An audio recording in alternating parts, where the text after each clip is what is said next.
நேற்று world வைடாக release ஆன புஷ்பா 2 படம் எப்படி இருக்குன்னு பார்த்துடலாம். இந்த புஷ்பா 1 படம் எந்த இடத்துல விட்டு போனாங்களோ அதே இடத்துல திரும்ப ஆரம்பிச்சிருக்காங்க. படத்தோட கதை அப்படின்னு பார்த்துக்கிட்டோம். இதுக்கு முன்னாடி பண்ண திருட்டு எல்லாமே கொஞ்சம் சின்ன சின்னதாக இருக்கும். அது மட்டும் இல்லாமல் 2000 கோடிக்கு அடுத்த பிளான் போட்டிருப்பாரு.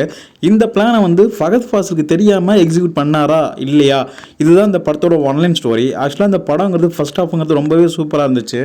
ஏன் இந்த படத்தோட ஃபர்ஸ்ட் ஹாஃப் நல்லா இருந்துச்சுன்னு சொல்கிறேன்னா, படம் எங்கேயுமே ஸ்லோ ஆகாமல் ஸ்க்ரீன் பிளேங்கிறது அவ்வளோ எங்கேஜிங்காகவே கொண்டு போயிருந்தாங்க. அல்லு அர்ஜுனும் ராஷ்மிகாவும் சிஎம் பார்த்து போட்டோ எடுக்கலாம்னு போயிருப்பாங்க. ஆனா சிஎம் வந்து உங்க கூட நின்று போட்டோ எடுக்க முடியாது அப்படின்னு சொல்லியிருப்பாரு. அதுக்காகவே அல்லு அர்ஜுன் இப்ப பாரு நான் யாருன்னு காமிக்கிறேன்ட்டு சிஎம்ஏ மாத்துற மாதிரி ஒரு கான்செப்ட் கொண்டு வந்திருப்பாங்க. சில இந்த சிஎம் மாத்துனாங்களா இல்லையா அப்படிங்கிறது தான் ஒரு கதையாகவுமே போயிருக்கும். இதுக்கு இடையில தான் ஃபகத் ஃபாசிலுக்கும் அல்லு அர்ஜுனுக்கும் உள்ள கான்வர்சேஷன், சண்டே ஃபைட் எல்லாமே இதுக்குள்ள தான் நடக்கும். இப்போ முதல்ல நம்ம இந்த படத்தோட பிளஸ் பாயிண்ட்ஸை பார்த்துக்கலாம். முதல் பிளஸ் பாயிண்ட்ங்கிறது அல்லு அர்ஜுனை சொல்லலாம். ஏன்னா படத்துல இவரோட பர்ஃபார்மன்ஸ் மட்டும் தான் நமக்கு தெரியுது.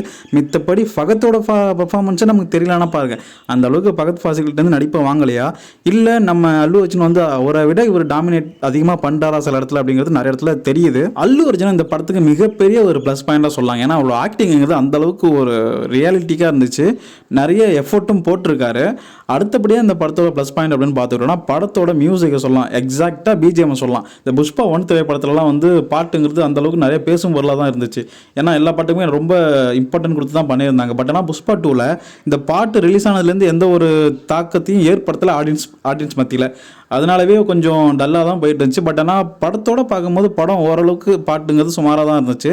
பட் ஆனால் பிஜிஎம் ஸ்கோரில் வந்து நல்லா சூப்பராகவே கொடுத்துருந்தாங்க. அது மாதிரி இந்த படத்தோட பிஜிஎம்ங்கிறது ரெண்டாவது ஒரு ப்ளஸ் பாயிண்ட்டாக சொல்லலாம். மூணாவது வந்து ஸ்க்ரீன் பிளே. படத்தோட ஸ்க்ரீன் பிளே வச்சுக்கலாம். ஏன் ஸ்க்ரீன் பிளே சொல்கிறேன்னா, ஒவ்வொரு 15 நிமிஷத்துக்கு ஒரு டைமும் தியேட்டர் மெட்டீரியலாக என்ஜாய் பண்ணணுங்கிறதுக்காண்டிவே அந்த ஸ்க்ரீன் பிளே அதுக்கு ஏற்ற மாதிரியே ஒரு மசாலாவாக கொண்டு வந்திருக்காங்க.